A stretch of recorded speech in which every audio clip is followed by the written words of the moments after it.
Ladies and gentlemen, boys and girls, welcome into the LIV Golf Jeddah preview for the year 2023. On behalf of the Tour Junkies, my name is Joe Idoni. At Tour Picks is the place that you can find me on X, and I appreciate you joining me here for the show tonight. What we're going to do is first, we're going to recap some of the stuff that's going on in the golf world and talk about some of the topics with OWGR that have been hot items of discussion this week on the LIV Tour. We're going to recap a little bit of where things stand in terms of the season standings, talk a little bit about the course that we're going to see this week at Royal Greens, and then give some picks to win before we get out of here. First things first. Next week, these boys are all the way back here stateside in Miami for the team finale championship. That said, the individual race for LIV Golf Champion wraps up this week. So a absolute ton of money on the line. I'm sure we will have a ton of motivation on the line. And of course, unlike a lot of the courses that we've seen on the LIV Tour, we have a good understanding of setup on what rewards and what skill sets are typically successful around a golf course like this, because not only have we seen what happened here last year, we've also seen the Saudi International, which has been played here 5 times in the past. Before we get too into this and get started, I did want to touch briefly on the news that came up this week about the decision making of the OWGR to not grant LIV golfers OWGR points. There are substantial takes, I would say, on both sides of the fence here. I'm still in an acquiring information phase, right? I haven't totally made up my mind. Here's where I'm bouncing back and forth. On the pro, absolutely. Do these players deserve to be ranked if there are 23 tours in the world that they're able to come up with sufficient rankings from one tour to the other? How does Brooks Koepka, how does Bryson DeChambeau, how does Dustin Johnson not be able to be accounted for within that? That's where I struggle. But the other point is, this was part of the thing, right? This was what they knew they were signing up for. And particularly the guys that were at risk of losing the ability to potentially play in major championships during the prime of their career because they foregoed it for the bag. So while this was never on the table, and I don't know behind closed doors what was promised in terms of this is going to be something that we don't have now, but we are committed to accomplishing in the future, how seriously those were taken by the players, and if this is something that where I most likely stand is this is something that they knew when they knew what they were signing up for, right? And anyone who chose to go over there, particularly players like Abraham Answer and Taylor Gooch, and these guys that knew that they were going to probably forego their ability to play in a US Open or a PGA Championship or the Masters because of this.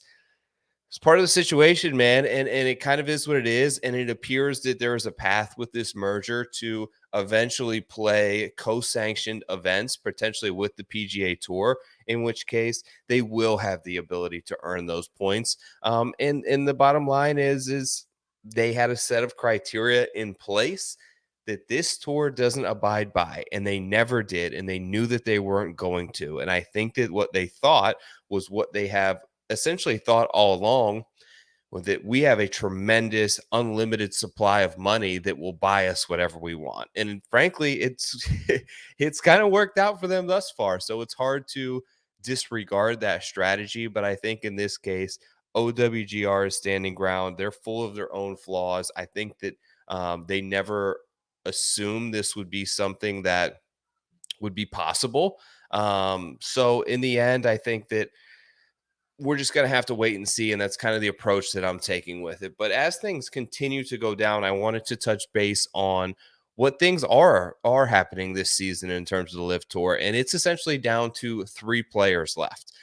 Cam Smith is in the lead. Taylor Gooch is in second, and Bryson DeChambeau is in third. They each account for at least 2 wins on the LIV Tour this season.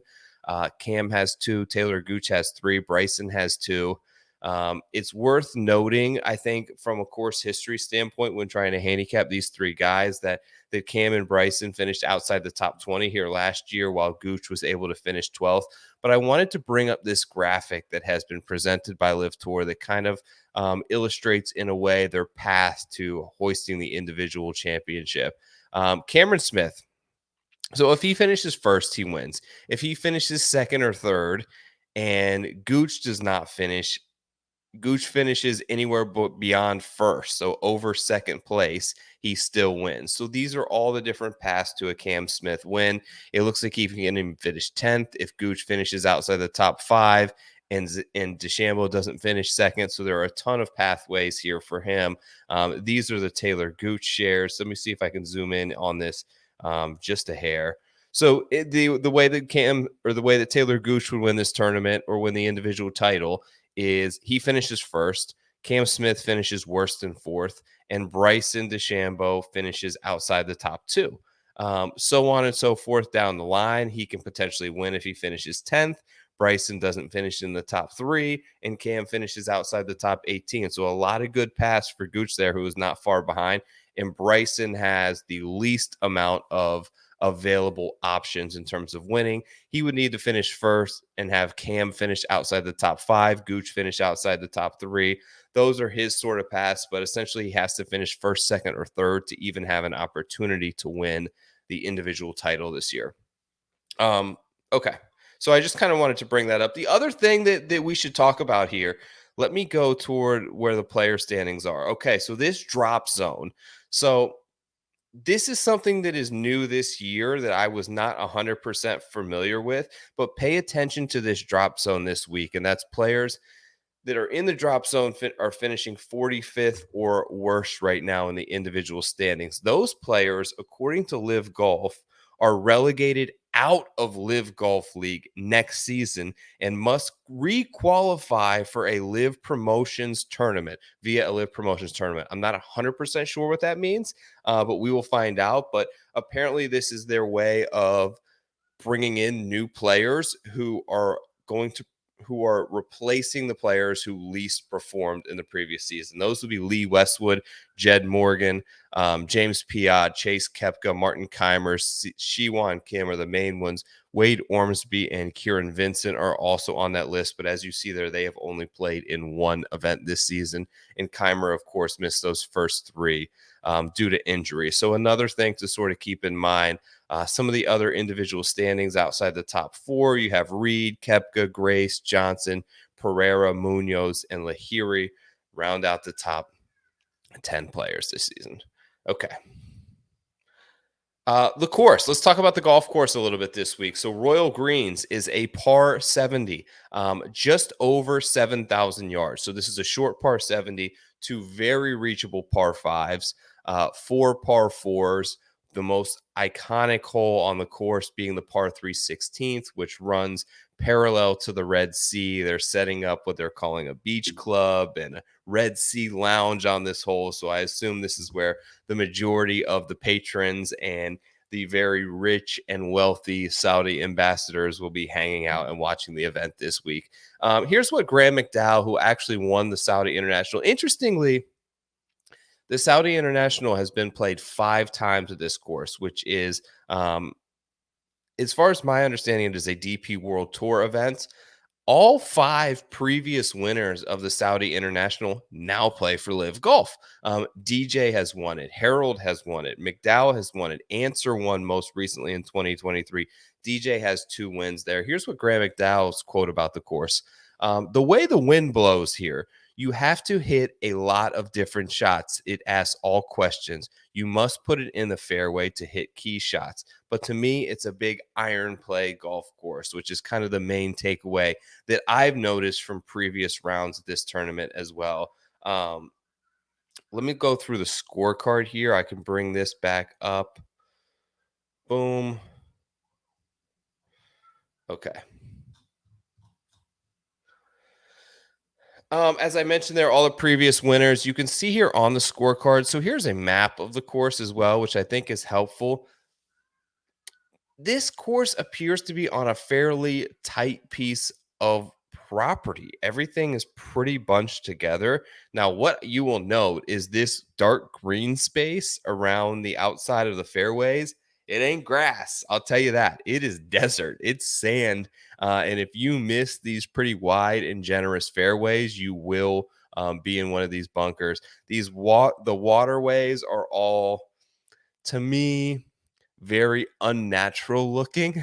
They are clearly man-made with the exception of you cross this little road here for 15, 16, 17 down the home stretch, and you're right along. This is actually like a beautiful spot on the course, right along the ocean here in the Red Sea. So 17 is a short par four. 15 is a short par four, and 16, of course, is that 180-yard par three that I mentioned. Par five is going to close you down the 18th hole there. You'll see the tees, and you kind of work your way back toward the center of this entire action. Is a 607-yard par five. You'll remember that Harold actually, I believe, eagle walk off 100-footer off the pin and in to win this thing. So a pretty cool moment there for Harold Varner that I'm sure he'll never forget in his caddy. Good stuff. Okay, so that's the golf course this week. We mentioned iron play. We mentioned that it's on the shorter side, but you also look at players like Dustin Johnson who are able to really dissect this golf course. And when you're driving it as well as the long hitters are, when they have that driver dialed in a sense, they are able to get extremely aggressive with the lines off the tee, and you turn these 420-yard par fours into a ton of wedge shots. And then from that point, it's spinning your wedges close and making enough putts to win. I expect the scoring to be relatively low. The wind does tend to have an effect at this golf course. I looked earlier today. It doesn't appear to be crazy, but you're looking and they're predicting for pretty sustained 20-mile-an-hour winds. I think that puts an increase on driving accuracy. I think that that helps the terrific ball strikers at this course. I think that that further accentuates an advantage that the better players have. And here's the thing with LIV that we've noticed, right? Um, do they have some of the best players in the world? Absolutely. But I think that being a small 48-man field and the bottom half of that not really being 100% competitive in terms of an actual outright winning market, um, hurts them. And I think that the tougher the conditions, the more that that plays into the hands of the best players on their tour. You make stuff really tough. You ratchet up the difficulties. This is the same theory that we come across with major championships in professional golf. The cream ultimately rises to the top, and I expect that to happen again here. Talking through some guys on the odds board. Your favorite this week is Bryson DeChambeau. You can get him around 8 to 9 to 1. Right beyond that, you have Cameron Smith is 11 to 1. Dustin Johnson is 11 to 1. Taylor Gooch 16. Abraham Answer 18. Joaquin Niemann 18. I'm going to pause right there. So your top six players, there are two of them that I immediately have a problem with. It's Niemann, who's been quite frankly terrible on LIV. He has been one of the most disappointing performers, I think, on the entire tour. He currently ranks 21st. He's sandwiched in between players like Cameron Tringale, Brendan Steele, Richard Bland, Henrik Stenson, Jason Kokrak. This is Joaquin Niemann. This is a guy that we thought a few years ago could potentially be a top 8, top 10 player in the world. All things were trending in that direction. He wins the Genesis. He's competing well in major championships, yet he's been a complete bust on LIV. And these are his finishes this season: 11th, 37th, 33rd, 30th, 10th, 9th, 33rd, 10th, 23rd, 23rd, 7th, 19th.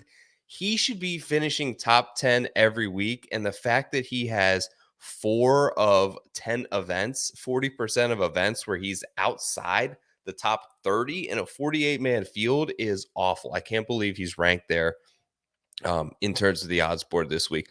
The other one who's been really bad is the defending champion of the Saudi International. Abraham Answer has not been good, and we talked a lot with his caddy earlier in the year about how he's putting in the work. He's ranked 26 right now. He's ranked in the same area as Matthew Wolff, of Pat Perez, of Danny Lee, of Kevin Na. Abe hasn't put together. He has a 3rd and an 8th in his last 2 starts. So things are quietly trending in a positive direction. But before that, he had 1 top 20 on the entire season on the LIV Tour. It's kind of wild that those 2 players, I believe, are in the same category of the odds board.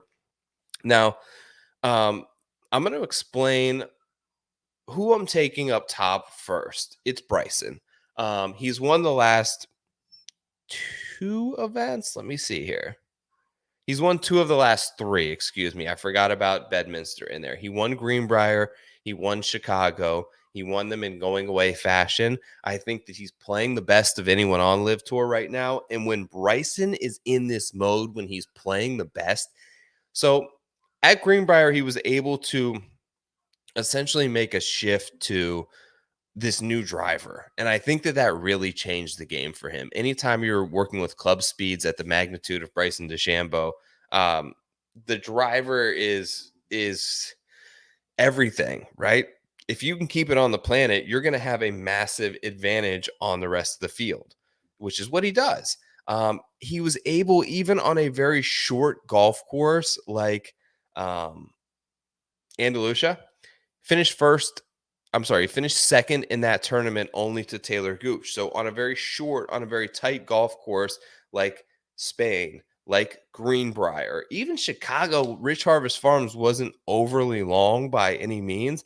He's finishing at the top of those events because I think that he possesses the ability to turn them into not even driver wedge holes. He's turning into like driver chip holes, making a ton of birdies. He's confident right now. He's playing the best. And I think at 8-1, frankly, is a very fair number for an informed Bryson. The two guys that I would be worried about, Cameron Smith, of course, has the win at Bedminster, but Greenbrier finished 35th. Chicago, he finished 40th. Those are not good finishes for Cameron Smith. I haven't been seeing his game trend the way that I was hoping it was during the major championship season. And something's off with DJ right now. And I think it is the driver with DJ. What is clicking with the driver with Bryson is obviously not with Dustin Johnson right now. A 32nd, a 14th, and a 10th. No finishes inside the top 10 in his last three live starts. I'm worried about the tournament reps that DJ's been unable to get with not playing in the Ryder Cup and some other tournaments. And Bryson is just playing too good to pass up, especially at this kind of course. A place that we saw someone like DJ take apart with a driver when that thing was locked in and on. That is now Bryson DeChambeau. Instead of when DJ was the longest player in the field or one of the, it's now Bryson. He's also one of the straightest. He's also extremely confident in making a ton of birdies. And the other guy for me is Brooks. Brooks is 18.5-1.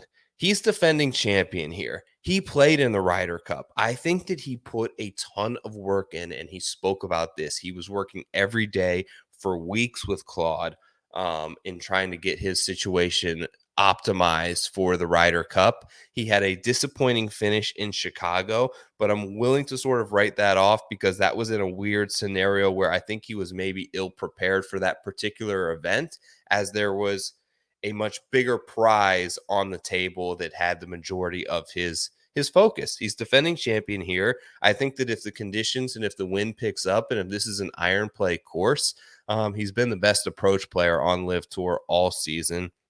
He's hit more greens in regulation than anybody. He should be set up very well to repeat here. And it's something that we've seen him do in the past. He's played very well overseas before. He's won this tournament before. He's played really good desert golf at places like the Waste Management before, where he's won twice. So he's has this ability to really understand elements and conditions and overseas golf where, for lack of a better term, was where he obviously came up through and cut his teeth. I think that he's set up well. Two-man card for me this week, and it's those two guys. And before I catch heat for this, I wanted to sort of rationalize how you should bet this if you're doing it, okay? When you're taking the guy at the top of the odds board, I'm seeking to get around 6-1 payout if either one of them hit. So let's put this into the context of round numbers. 6-1, right? Let's say I want to win $600 on the tournament, right? So my output would be around $100. Is that achievable with these two players? Some easy math would tell you absolutely it is. You look at 600, Bryson is 8 plus 840, right? So 600 divided by 8.4, that's $71. A $71, if my goal is to win 6-1, 600, a $71 bet on Bryson DeChambeau at plus 840 will get me there, okay? Now, hang with me here. Brooks is plus 18.5 to 1. What do I need to put on Brooks to win 600? 600 divided by 18.5 is 32. 32 plus 71 with Bryson is 103. That's my total bets on this entire event is 103, and I get 6 to 1 back. Now, what does 6 to 1 look like?